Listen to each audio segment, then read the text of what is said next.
really sorry, it's going to be a rushed handover. I need to be home by 8:30. My dad's on the COVID ward and the doctor's ringing me. Ugh, if only I could see him. It's not the same talking to him on this phone, especially when he's so breathless. The best thing is the roads are quiet, so I can be home in 5 minutes instead of the usual half hour. Anyway, Sandra's going to be in about 9-ish. Her mum's had a fall. She's heard you've not worked on the ward for over 20 years, so she's not happy. Between you and me, it might mean she'll have to pull away with some of the patients. So, with 3 HCAs off isolating, what can she expect? Someone from G1 ran off crying the other day. Must have been hypersensitive. Usually a good bunch on there. Although I did hear Sandra wouldn't give her any of the codes. Anyway, it's been a challenging night, let's say. We'll start with Bay 1, Bed 1.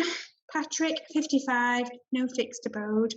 He's thrown a chair at the window and broke the glass because he saw someone going for a fag and he wasn't allowed. He came to us about 3 this morning, high as a kite on amphetamines and whatever else he could get his hands on. We'll need a urine for toxicology as soon as he wakes in the morning. There's no chance he's going to cooperate, so good luck with that one. We've asked the mental health team to come and assess him. Beds 2, 3 and 4 are empty, and bed 5 we've got Craig, he's 49, also needs a mental health assessment. There's some bottles of orange juice in the staff room from the catering staff, and the local Indian takeaway sent us some freebies, so if there's any left, help yourself. Everyone was saying how spicy it was. I couldn't taste anything. Anyway, back to Craig. His mum died of COVID 2 weeks ago, and the thought of her dying on her own has completely traumatised him. He is mobile and self-caring, but every waking moment he's just sobbing. Never refuses a cup of tea though, bless him. Although he did refuse his breakfast. Great, reinforcements. Sandra will be pleased she's got 2 student nurses doing HCA bank work. There's a urine and a stool sample in the sluice needs going to the lab. Everyone was saying the stench was awful. I couldn't smell anything. I swear they're having me on. Anyway, speaking of poop, it's very loose and belongs to Vera, who's in the side ward. She's 69 and waiting for a COVID result. She must be the only person ever to hope she's got this dreaded virus. Her husband Joe's on the COVID ward and she just wants to be with him.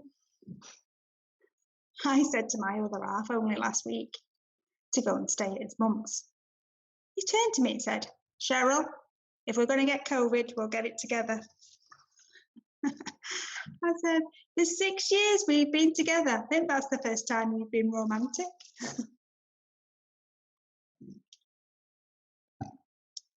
Bay 2 has only got 1 patient in it, that's Karen. She's 32, paracetamol overdose. She came to us from A&E. Can you believe A&E only had 3 patients all night? 10 years of working here, I've never been known. People are just scared of coming to the hospital. It's like a ghost town. Anyway, she's a known alcoholic and a frequent attender. She's in a violent relationship and things have just got worse since her partner's been furloughed.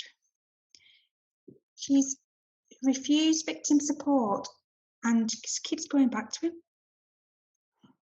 She needs keeping a close eye on because every time he rings, she absconds from the ward. She swears blind she's going for a fag, but I know better. I've been there. I said to her, why do you keep going back to him?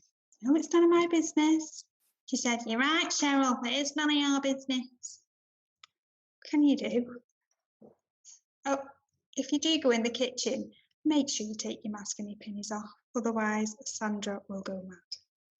She will avoid patient contact if she can. She doesn't want to take the virus home to her mum. I said, what the rest of us? We don't want to take it home either. I think I'm coming down with a cold. I can't taste or smell anything. Right, I'm off. Have a good shift with Sandra. See ya.